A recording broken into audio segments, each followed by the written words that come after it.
Hello, everyone. Welcome to week 3 of our learning around the concept of optimism. I hope you've been able to unpack the concept of optimism by exploring the concept through books, quotations, songs, and even inspirational people. Optimism can really help us get through tricky times. What strategies of optimism do you use when times get tricky?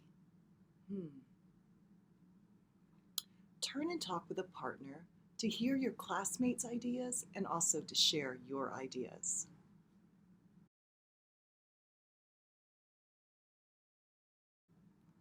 Will you take a moment next to listen to some other students in our school and see how their ideas of dealing with tricky situations are similar or different to yours?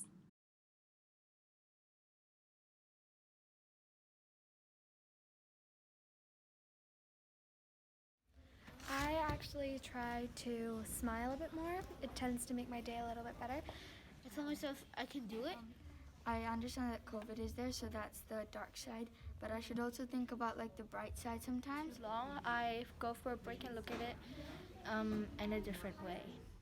Just think about positive stuff that comes out of negative stuff. I do is I think of the bright side. Maybe I try to think of the positive side. And then I think of things that might be good for the time being. Difficult situations, I try to think of the best that can happen.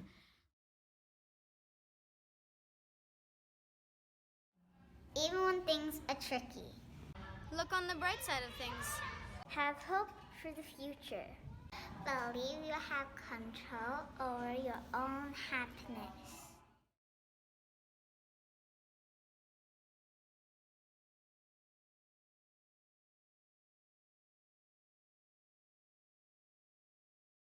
So I'm going to tell you a short story today. It's actually a true story. But before that, I'm going to ask you a couple of questions. So, first of all, I want you to look at these two piles of money. Can you see? So, there are notes and there are piles of coins here. They were all neatly piled, but now they've fallen down. So have a look at those and just talk to your partner next to you and say which, if I was to offer you them, which would you choose? Would you choose the pile of notes or would you choose the pile of coins? Just take a couple of moments to talk to the person next to you.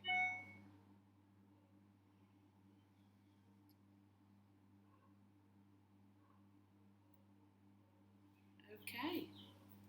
So now I'm going to show you two glasses. So we have a glass that's half full and we have a glass that's partially empty.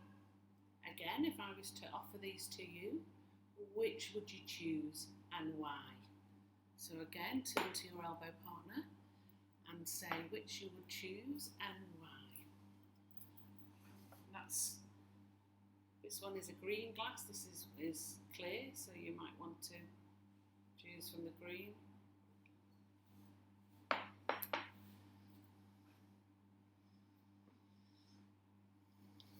So, hopefully you had time for a little chat.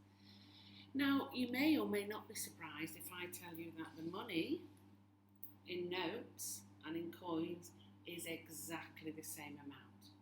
So whether it was in the notes or the coins, it was exactly the same amount. The water, one glass looked full, one glass looked partially empty. The water was exactly the same amount. Exactly the same amount. And we call this perspective. We sometimes call this perspective. And some of you will know what that word means. If you do, pop your hand up now in class. Your teacher may want to just pause the video to see who knows what the word perspective means.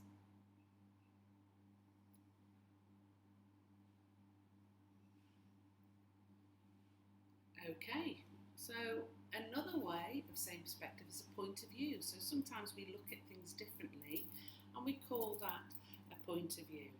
So some people would see that glass as half full, and some people would see it as half empty, because half of the liquid has gone. Some would see that half of the liquid is still left, so it's half full. So why do you think people see it differently? And sometimes we think it's half empty is a negative way of looking at things. It's like, well, I'm looking at what's missing. So this half of the liquid, and say that's my favourite 7-Up or Sprite or lemonade or water, half of it's missing, therefore it's half empty. And that's quite a negative way of looking at it. Whereas somebody else might say, whoa, I've still got half a glass of water left, or half a glass of lemonade left. I'm really, really lucky. My glass is still half full. And that's a positive way of looking at things. Now, I want you to remember that as I tell you this story. So this story is about a little girl. Well, it's actually about 2 little girls in America. So, here is one of the girls I'm going to talk about today. And this is a girl called Maya Rigler. Maya is what we call a cancer survivor. So when Maya was only 2 years old, she was diagnosed with cancer. And after lots and lots of treatments and hospital visits, she got better and went to school, elementary school, and carried on. Then, very, very sadly, when she was 10 years old, she developed a totally unrelated cancer to the first one, and was then again facing lots and lots of hospital visits and chemotherapy treatment and everything else that goes with that. And I'm going to just tell you, read a little bit from Maya herself. So Maya says, before I got cancer, I was a pessimist. And my family used to joke about how in elementary school, when someone asked me whether the glass was half full or half empty, I immediately replied with half empty. I could not comprehend how one person could see the world in a positive way. How they could see a glass that's filled with a favourite drink when half was so obviously missing. I live my life this way, preparing for and expecting the worst to happen at all times. But no matter how low my expectations were before 5th grade, none of my negative thoughts could have prepared me for the realities of having cancer again. So, Maya calls herself there a pessimist, which is the opposite of optimism and an optimist. But I think we can see from Maya changing there from being a pessimist, or can we see Maya changing from being a pessimist to an optimist and seeing the glass as half full instead of half empty? Let's listen a bit further. But before I go on, I want to tell you about another young girl. And this girl is called Alexandra Scott, or Alex Scott. And Alex also was diagnosed with cancer, and she lost her fight against cancer at the age of 8. But before she died, Alex, with the help of her family, created a foundation that raised funds for child cancer research and support, and still does today. And it's called, you may have heard of lemonade stands in America. And so the foundation that Alex and her family set up was called Alex's Lemonade Stand Foundation. And it got its name because it all started when Alex was about 4. She held a front yard lemonade stand, selling lemonade to raise money. So it was her first ever fundraiser for children's cancer research. And she raised, in that one sale, she raised over $2,000.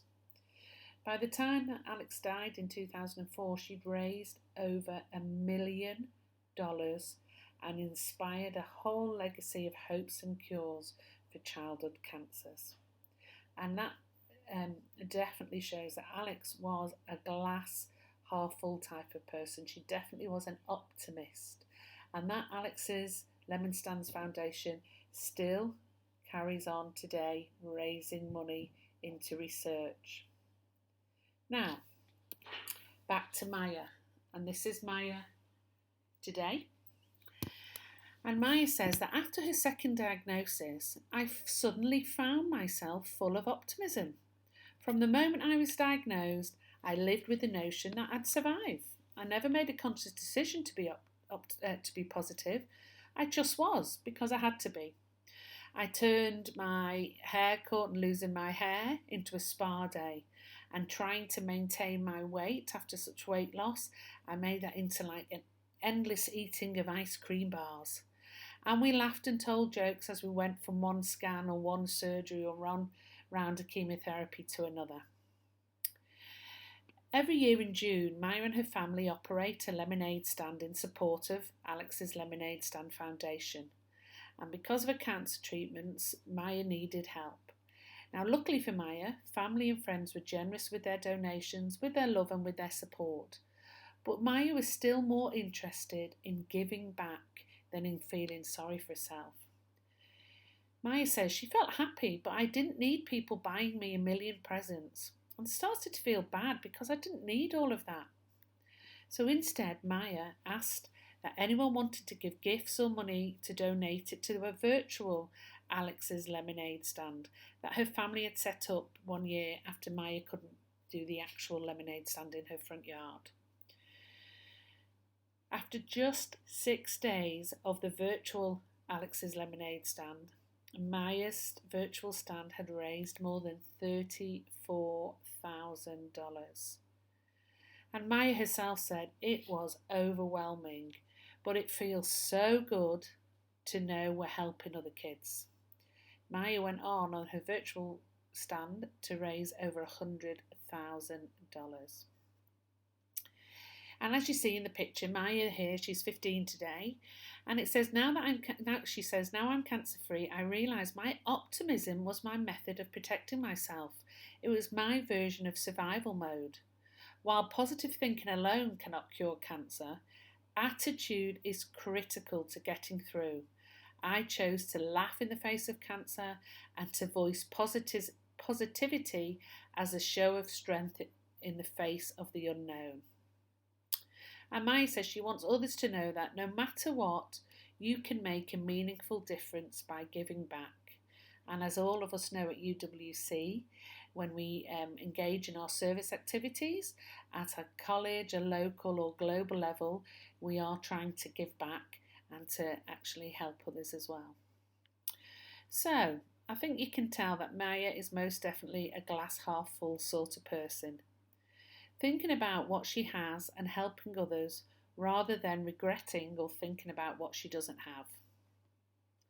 It might seem a little strange to have a story about a child having cancer when we're talking about optimism, but I think and I hope that you see how much we can learn from Maya and her positive and optimistic attitude. So, I want you now in your class to think about what attitude or point of view are you going to adopt. Will you look at what you have and forget about what's missing? Will you be an optimist or a pessimist? Your teacher will now pause the video and you can think about what choice you will make.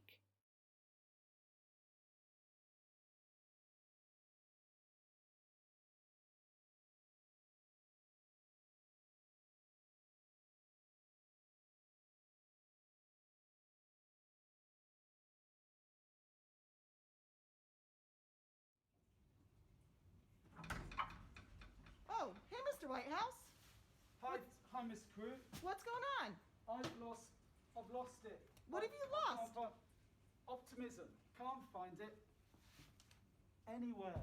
Where on earth where can I get it?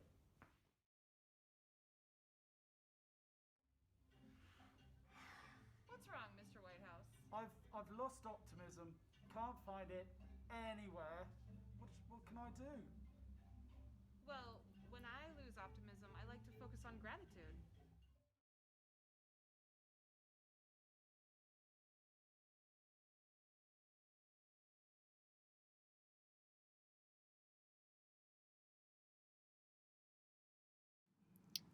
I hope you and your classmates shared some thinking around the connection between the concepts of gratitude and optimism. Where do they come together? What is their link?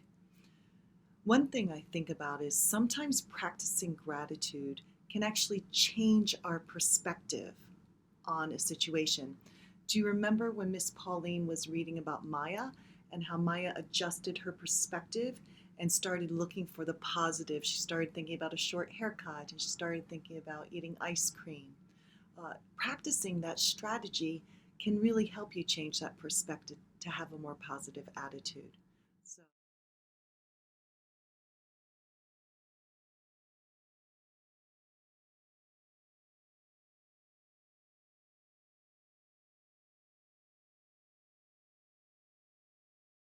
Work. Today, your assembly has focused on optimism and further exploring what optimism means to you and to us as a community of learners. We've thought about some of the related strategies and concepts. You've thought about gratitude, you've thought about choice, and you've probably thought about perspective amongst other things. We've also thought about ways that we can stay optimistic when things get tricky. And that often happens for us in our lives. One of the things that scientists are starting to work through and being able to prove all around the world is that our brains change when we express gratitude. It's not a straight away change, like the moment you do something, there's an instant reaction. But they are starting to see that people who express more gratitude change the way their brain works, a little bit like when you train a muscle. And the more you do it, the more you express gratitude, the more optimistic and the more positively your brain can actually begin to view the world. So over the next few weeks, we're really excited about the fact that you're going to spend some time in class exploring optimism and ways to show gratitude that may make a difference in that space. In the meantime, what I do want to say is thank you. I want to say thank you for exploring this with us today. And please take the opportunities to show some gratitude, but maybe show it to someone who's not expecting it. And then look for their reaction. See how it changes their face or their demeanor or their day. It's a really powerful thing, gratitude. And we hope that you enjoy exploring how that can make people feel more optimistic over the coming weeks. Have a great week, UWC.